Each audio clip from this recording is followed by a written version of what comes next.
नमस्कार, news plus के analysis कार्यक्रम में आपका स्वागत है। उत्तर प्रदेश में हाल के महीनों में व्यापारियों यानी कारोबारियों में मौत को गले लगाने की घटनाओं ने सबको हिलाकर रख दिया है। सिस्टम तमाशबीन है, सरकार मौन है, अलंबरदारों ने आंखों में पट्टी बांध रखी है। वोट के सौदागरों को तो पूछिए ही नहीं, कोई मरता हो तो उनकी बला से। उन्हें तो सत्ता का नशा है और इसका हैंगओवर उन्हें हर दिन चाहिए। कारोबारियों की खुदकुशी के मामलों ने चिंता बढ़ा दी है। अलग अलग जिलों में हुई घटनाओं में एक समान पैटर्न दिख रहा है। आर्थिक तंगी, भारी कर्ज, कारोबार में नुकसान और मानसिक तनाव। इन घटनाओं ने व्यवस्था और समाज दोनों के सामने कई सारे सवाल खड़े कर दिए हैं। इसी पर हम विश्लेषण करेंगे। साथ होंगे वरिष्ठ मनोचिकित्सक और Indian psychiatric society central zone के महासचिव डॉक्टर गणेश शंकर जी। डॉक्टर गणेश शंकर जी, नमस्कार के साथ आपका स्वागत है। पहले हमारी छोटी सी एक रिपोर्ट देख लीजिए।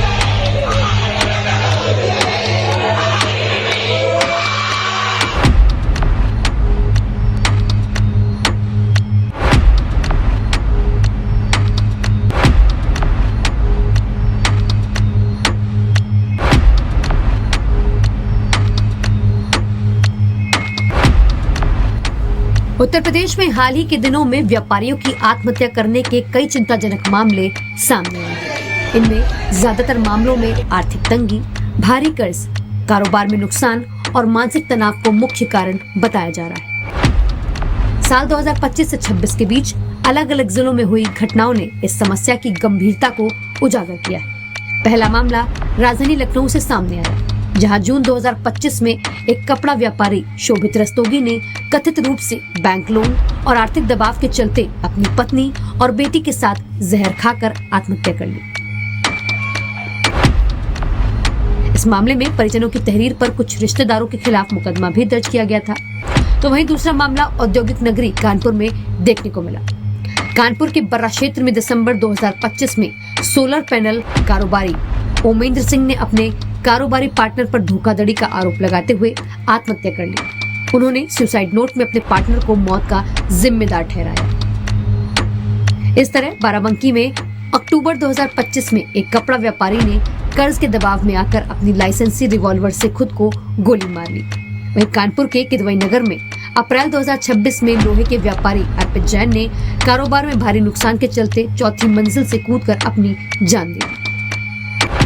तो बरेली के नवाबगंज क्षेत्र में मार्च 2026 में 5 कारोबारी बुद्ध सेन ने लेन देन के विवाद और कथित धमकियों से परेशान होकर फांसी ले ली। बता दें, जनवरी 2026 में कानपुर में ही 2 अलग अलग मामलों में कांच व्यापारी सनी सोनी और सब्जी विक्रेता अमित दुबे ने आत्महत्या कर ली, जिनमें मानसिक तनाव और पारिवारिक कलह को मुख्य वजह बताया गया। इसके अलावा प्रयागराज में अप्रैल 2026 में ब्लैकमेलिंग से परेशान एक व्यापारी ने ट्रेन के आगे कूदकर अपनी जान दी।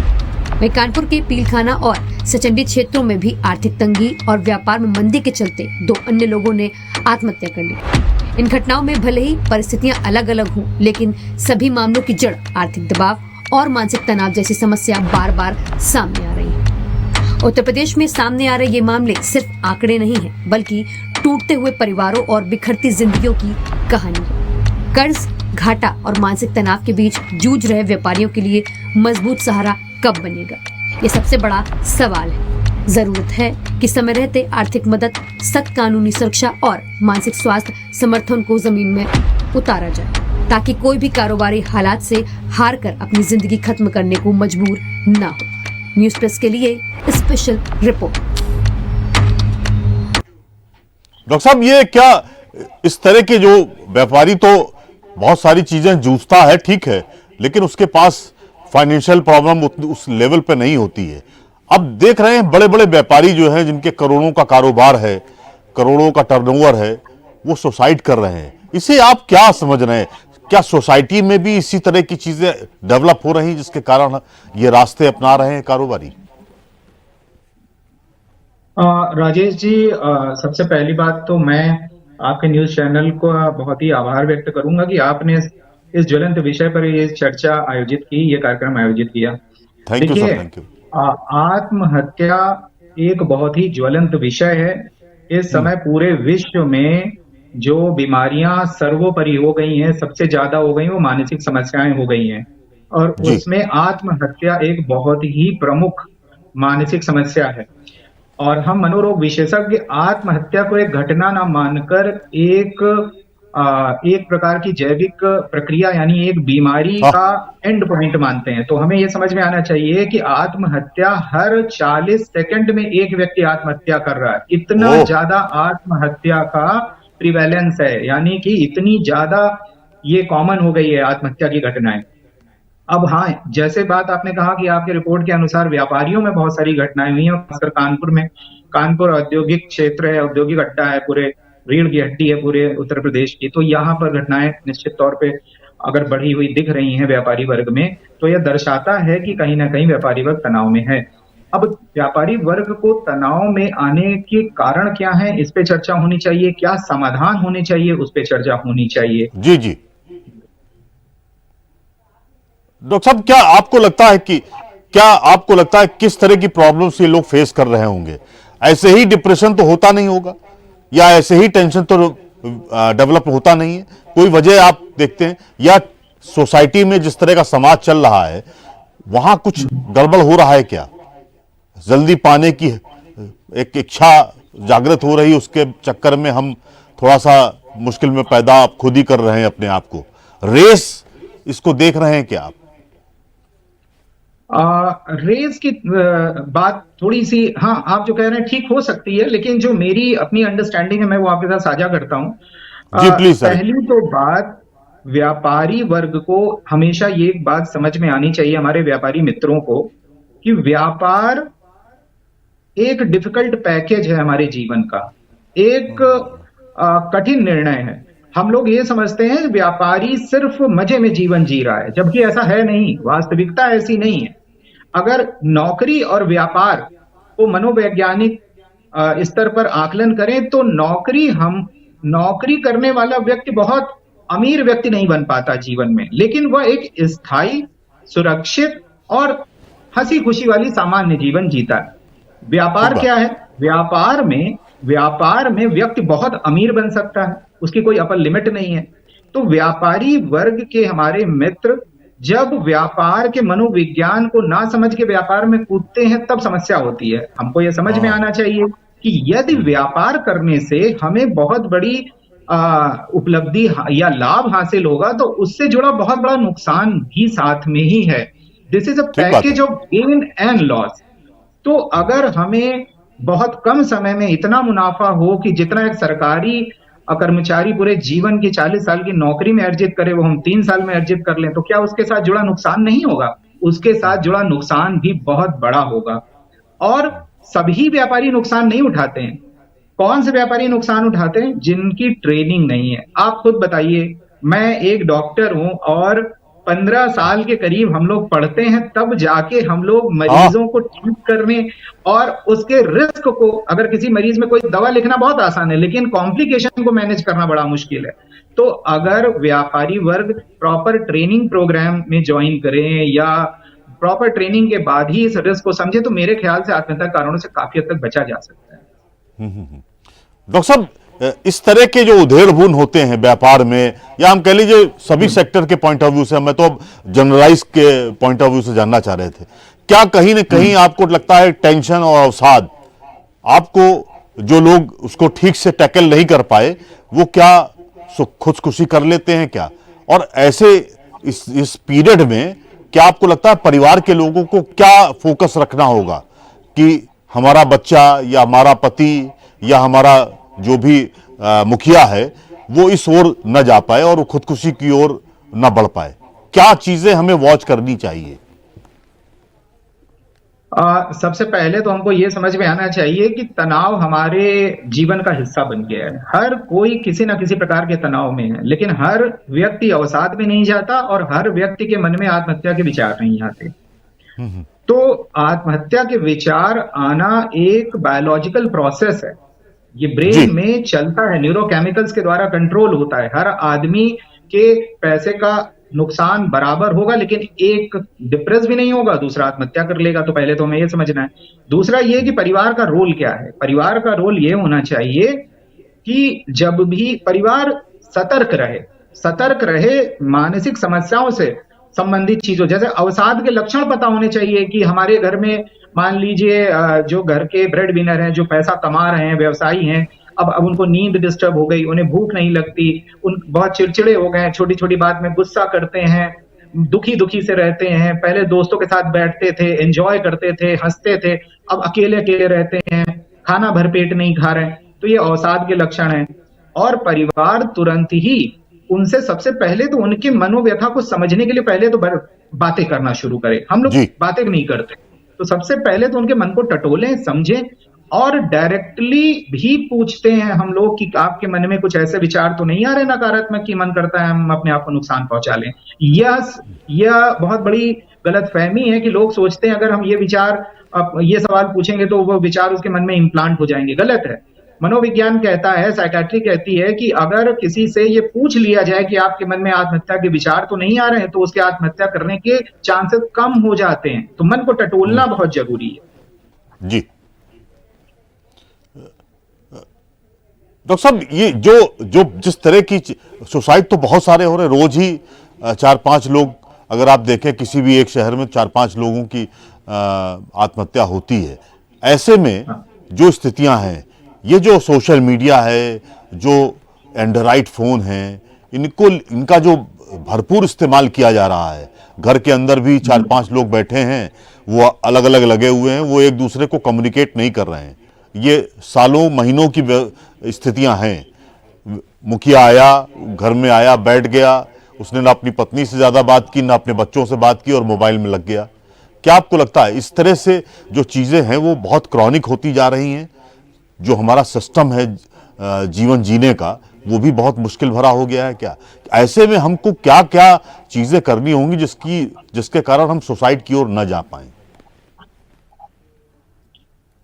ये निश्चित तौर पर मोबाइल क्रांति ने व्यक्ति की सामाजिकता को सिर्फ और सिर्फ डिजिटल प्लेटफॉर्म पर लाकर खड़ा कर दिया है, और लोग आपस में परस्पर मिलने से, फिजिकली मिलने से अब कतराने भी लगे हैं और शायद जरूरत भी नहीं समझते। आज बच्चे भी मोबाइल पर ही अपना समय व्यतीत करते हैं और बड़े भी व्यतीत करते हैं, क्योंकि इसका जो डिजाइन है वो इतना एडिक्टिव है कि इससे बच्चे क्या, बड़े क्या, और हमारे जैसे बुद्धिजीवी सभी लोग इसके ट्रैप में फंसे हुए हैं और इससे बचना बहुत ही मुश्किल है। तो जो सामाजिकता हमारे मानसिक स्वास्थ्य के संतुलन को बनाने में बहुत बड़ा रोल प्ले करती है। जो व्यक्ति जितना सामाजिक होता है, समाजोन्मुखी होता है, उसका मानसिक स्वास्थ्य उतना ही अच्छा होता है। जो व्यक्ति जितना एकाकी और अकेला रहेगा, उसका मानसिक स्वास्थ्य उतना ही धीरे धीरे खराब होता जाता है। तो अगर कोई व्यक्ति अत्यधिक मोबाइल का प्रयोग करेगा तो अक्सर ऐसा होता है, जो हमारी मन की मनोदशा होती है, हमारा मोबाइल वही परोस देता है। अगर हमारा मान लीजिए कोई व्यापारी मित्र है और बहुत निगेटिव हो गया उसका माइंड, बिकॉज बिजनेस लॉस हुआ है, कुछ भी, यकीन मानिए सारी नकारात्मक चीजें उसके मोबाइल पे दिखाई देंगी। बात में उसको यही लगेगा शायद कि आत्महत्या ही कर लेना चाहिए। लेकिन यदि उस व्यक्ति से उसके मित्र की बातचीत हो, इन पर्सन जाके मिले, समस्याओं का समाधान, डिस्कशन हो, तो निश्चित तौर पे ऐसा भी हो सकता है कि उसके मन में कभी ये विचार ना आए, वो बिल्कुल बच जाए। तो डिजिटल एरा में जो हम लोग बचपन में पढ़ते थे कि तकनीकी के जो अपने फायदे हैं और जो नुकसान है, वही है कि मोबाइल युग में इसका बहुत नुकसान झेलना पड़ रहा है ह्यूमैनिटी को। अभी करीब 2 हफ्ते पहले कानपुर के जिलाधिकारी महोदय श्री जितेंद्र सिंह जी ने कानपुर यूनिवर्सिटी में एक कार्यक्रम किया था, मैंने भी उसमें शिरकत की थी, और उन्होंने इस विषय पर बहुत अच्छे से समझाया कि कैसे डिजिटल एरा में व्यक्ति मानसिक समस्याओं से धीरे धीरे ग्रसित हो रहा है, और इसका डिजाइन है जो हमको समझना है। हम बच सकते हैं इससे, हम बच सकते हैं, इससे बचा जा सकता है। डॉक्टर साहब, हम देखते हैं कि मानसिक रोग विभाग तमाम सारे हॉस्पिटल्स में भी बन गए हैं।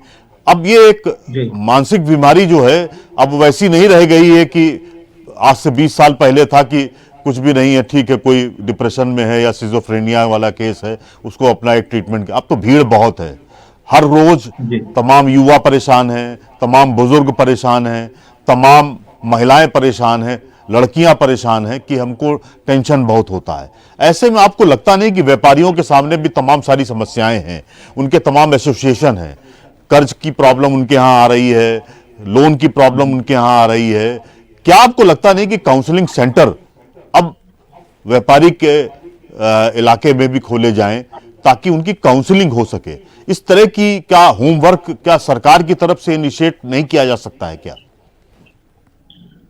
देखिए, इसमें पहले तो हमें ये समझ में आना चाहिए, भारत सरकार के द्वारा बहुत सारी सुविधाएं सही उपलब्ध हैं, दुर्भाग्यवश लोगों को इसकी जानकारी नहीं है।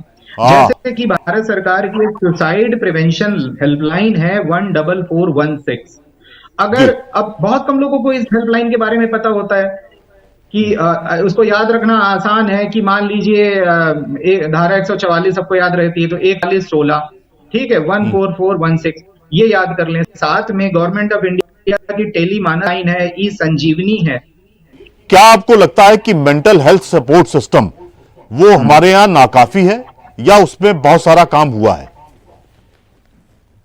देखिए, कुछ काम निश्चित तौर पर काम तो हुआ है, लेकिन हाँ अभी बहुत कुछ करना बाकी है, बहुत कुछ करना बाकी है। जैसे financial crisis suicide prevention programme चलता है बहुत सारी कंट्रीज में, जापान में चलता है और यूके में भी व्यापारियों को क्राइसिस में से निकालने के लिए, फाइनेंशियल क्राइसिस से वो डिप्रेशन में ना जाएं, उसके बहुत सारे कार्यक्रम चलते हैं। साथ में व्यापारी संघ जो हैं वो भी मानसिक रोग विशेषज्ञों के कार्यक्रम आयोजित कर मानसिक समस्याओं के लिए अवेयरनेस प्रोग्राम करा सकते हैं। साथ में इंडियन साइकियाट्रिक सोसाइटी जो मानसिक रोग विशेषज्ञों की शीर्ष संस्था है, सरकार को इस 12,000 मानसिक रोग विशेषज्ञों की इस फौज का फायदा उठाना चाहिए और बहुत सारे कार्यक्रम कराने चाहिए जिससे मानसिक समस्याओं से स्टिग्मा खत्म हो और व्यापारी मित्रों को समय पर उसका फायदा मिल सके, समाज को उसका फायदा मिल सके। आपका आखिरी मैसेज, अवसाद हो या तनाव हो, उसको किस रूप में आपको लेना है? उसे इतना मत आप टेंशन में ले लीजिए कि आप खुदकुशी करने लगे, चिड़चिड़ाने लगे, दूसरे पर गुस्सा करने लगे। इन सब चीजों से बचने के लिए डॉक्टर साहब एक थोड़ा सा मैं आपसे चाह रहा था कि उस पर थोड़ा आपकी तरफ से दिशा निर्देश आ जाए ताकि आम आदमी, व्यापारी हो चाहे आम आदमी हो, वो कैसे उसको फॉलो करे। जी, तो देखिए, सबसे पहले तो कार्यक्रम क्योंकि व्यापार से संबंधित है, इसलिए मैं ये भी कहूंगा कि व्यापार हो या व्यापारी, ये पैसे से नहीं चलता, भावनाओं से चलता है, इमोशन से चलता है। तो और ये डिप्रेशन क्या है?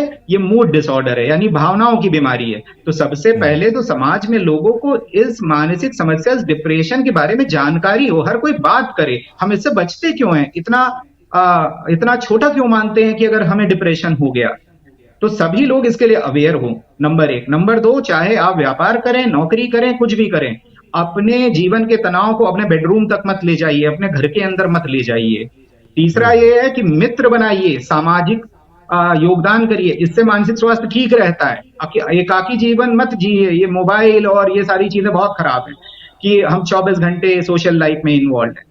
सामाजिक बनिए। इंसान, ह्यूमन बीइंग जो है वो सोशल एनिमल बोलते हैं, हम लोग सामाजिक हैं। साथ में मानसिक रोग विशेषज्ञों की जब भी जरूरत पड़े बिल्कुल मत हिचकिचाइए। यकीन मानिए, सिर्फ थोड़ी देर 1-2 कंसल्टेशन से भी यकीन मानिए बहुत जानें बचाई हैं हम लोगों ने, बहुत जानें बचाई जा सकती हैं। साथ में सरकार को इंडियन साइकियाट्रिक सोसाइटी इतनी बड़ी ऑर्गेनाइजेशन है, इसका पूरा सदुपयोग करना चाहिए जिससे कि पूरे भारतवर्ष में इस प्रकार की घटनाओं को रोका जा सके। ठीक बात, आपका बहुत बहुत धन्यवाद डॉक्टर साहब। एक सारगर्भित चर्चा हुई और मुझे लगता है आपका भी व्यू पॉइंट आ गया कि कैसे खुदकुशी की घटनाओं को हम रोक सकते हैं। हमारे पास वो रास्ते बहुत सारे हैं, अगर आप लोगों का सहयोग हो, मतलब अगर मनोचिकित्सकों का सहयोग लिया जाए और प्रॉपर तरीके से होमवर्क करके लिया जाए, सरकार भी ले, तमाम व्यापारी के संघ हों या कोई और भी स्टूडेंट्स हों या यूनिवर्सिटीज हों, वो अगर उस आपका फायदा ले सकते हैं तो हम टेंशन, अवसाद, इन सब से बच सकते हैं। थैंक यू सर, डॉक्टर साहब, थैंक यू, धन्यवाद। यूपी में कारोबारियों के परिवार टूट रहे हैं, क्या सरकार की जिम्मेदारी नहीं है? यह सवाल तो व्यापारी जगत पूछ रहा है। इसलिए सरकार खुदकुशी को रोकने के लिए आगे आए। सिर्फ वोट बैंक पॉलिटिक्स से दुनिया नहीं चलती है। शुक्रिया।